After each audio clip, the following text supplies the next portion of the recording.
Spongebob Squarepants, Nickelodeon's frontrunner show which has been on the air for nearly 20 years. No, seriously, its first episode aired in 1999. How crazy is that? I remember seeing the trailers for the show back in the day, but never really got round to watching the series, as I was more of a Cartoon Network child. It wasn't until a couple of years later, when the show began to air on national television, such as SMTV Live, that I began to get my first taste of it. Any 90s British kids out there remember SMTV Live? Choose repeated towel flicks. No! Repeated towel flicks? Yes! No! No! Yeah! Yeah! Yeah! Yeah! No girl can do repeated towel flicks, watch! Yeah! Yeah! Watch! No! Ah! No girl can... No! Ah! No girl can do them! Curse my girly lip wrist! Yeah! The show is currently on season 12 and has managed to produce over 200 episodes. Now obviously with a show running for so long, there are definitely going to be moments where you can see the show's highs and the show's lows. To give it a basic summary, seasons 1 to 3 are dubbed as Classic SpongeBob, which is considered the series' high point. Then you have the post-movie seasons, which is seasons 4 to the first half of season 9, where the creator Steven Hillenburg left along with much of the original staff, and the show was geared much more to a younger audience. This is dubbed Modern SpongeBob, which many consider to be the show's low point. Then you have the next bunch of post-movie seasons, which go from the second half of season 9 to currently season 12, which I guess is now dubbed New Modern SpongeBob? Post-Modern SpongeBob? For these seasons, Steven Hillenburg actually returned back to the series, to which people claim the episodes did start to see an overall improvement once again. But now with the sad departure of Hillenburg, rest in peace, it's uncertain to how the show will fare in the future. Even with this simplified overhaul of the series, it was still difficult trying to pick a single episode to stand out. Some episodes, like Chocolate with Nuts in season 3, are downright hilarious. Chocolate! Chocolate! Chocolate! Chocolate! Chocolate! And other episodes, like Mimic Madness, which is all the way up in season 10, has some great storytelling. Who am I? Who am I? Who am I? Who am I? Who am I? Hello? Hello? To whom am I speaking? But I think one episode which has a delectable combination of both has to be Band Geeks. And seeing as how it has recently gotten people talking with the whole Maroon 5 halftime show shenanigans, it seems like a fitting time to do an awesome animations review of it. First up though, I'd just like to give a quick shout out to the Patreons that helped support this channel. Thank you so much guys, it is much appreciated. Band Geeks, Season 2, Episode 35, B.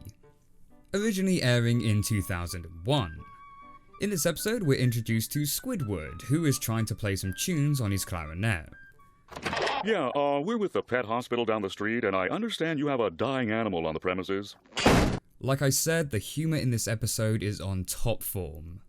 Squidward then gets a call from his old high school rival, Squilliam Fancyson, who is not only sporting one fabulous unibrow, but also reveals to Squidward that he's now a huge success and a leader of a marching band. He tells Squidward that his band is unable to perform at the Bubble Bowl event next week, and so asks if Squidward could use his band to cover for them. Squidward, not wanting to admit that he has no band, agrees to cover. Good luck next Tuesday. I hope the audience brings lots of ibuprofen. Wait, what did he say? Ibuprofen. Ibuprofen? Ibuprofen. Oh, ibuprofen. As in the painkiller tablets you take for a headache. Savage, Squilliam. Absolutely savage. With no band to perform, Squidward desperately puts out advertisements for people to sign up to band class, where various members of Bikini Bottom actually turn up. And as you can imagine, they're not very good. We then get a series of clips showing the band practicing over the week, giving us some hilarious but also pretty dark humour.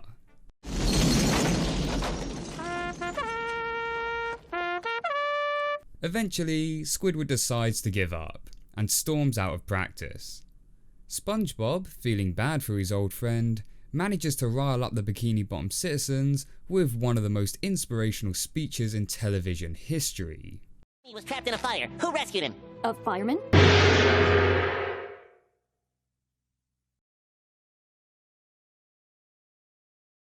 Evelyn, when your little Jimmy was trapped in a fire, who rescued him?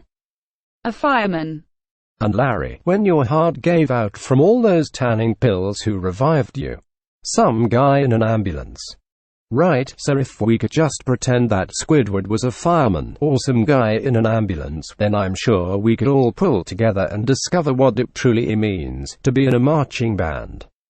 Yeah, for the fireman. Yeah, Independence Day got nothing on that. The next day, Squidward turns up to the Bubble Bowl to explain that they will need to find another band. But lo and behold, Squilliam is already there waiting for him. Almost as if Squilliam never had to find cover in the first place and merely set up this plan to have Squidward humiliated. Could a guy with such a fabulous unibrow be capable of such a devious scheme? But even more to Squidward's surprise is that his band has also turned up to the event. Still expecting the worst, Squidward leads his band to the Bubble Bowl to face the music. I guess this will be the last time I can show my face in this town. That's the spirit, Squidward! But the music he faces isn't quite what he expected at all, as the band begin to actually play coordinated music. And what follows is probably the greatest ending to any SpongeBob episode, where we get treated to the rock song Sweet Victory, with SpongeBob's vocals actually being sung by the songwriter himself, David Easley. Not only is this an absolute boss of an ending, with the epic music and live action mixed in, but it was so satisfying to actually see Squidward's constant suffering get a payoff for once. Kinda like when you'd come across one of those rare Tom and Jerry episodes where Tom would actually come out on top. Gee, I'm throwing away $1 million. But I'm happy! Yeah! Yeah, fuck you, Jerry. And not only that, it was actually because of SpongeBob that this payoff happened in the first place.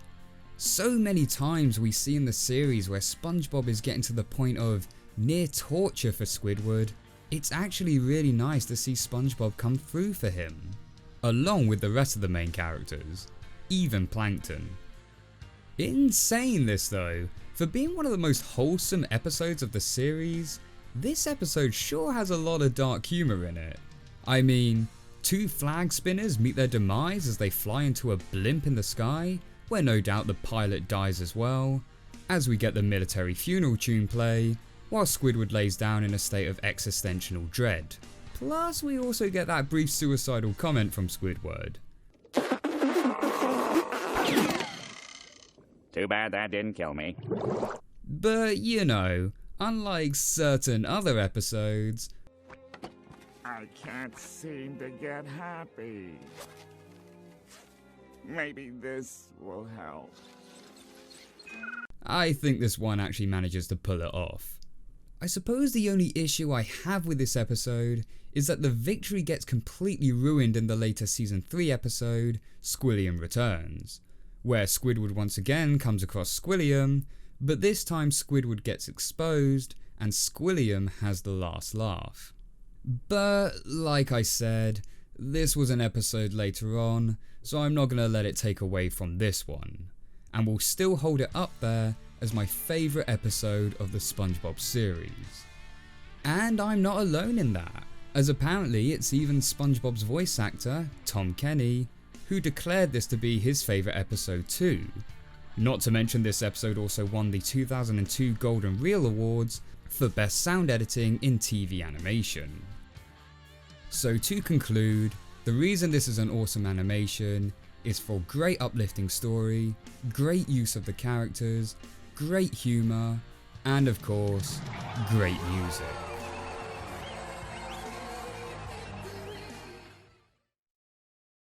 Hey guys, thank you very much for watching. Please leave a like if you enjoyed the video, and comment below what your favourite episode of the Spongebob series is, plus any other awesome animations you think I should review for the future. Please don't forget to subscribe to the channel for more animated reviews, and do be sure to check out some of my other videos appearing on the left here. Thank you once again to all the Patreons who support me, but until the next one guys, take care.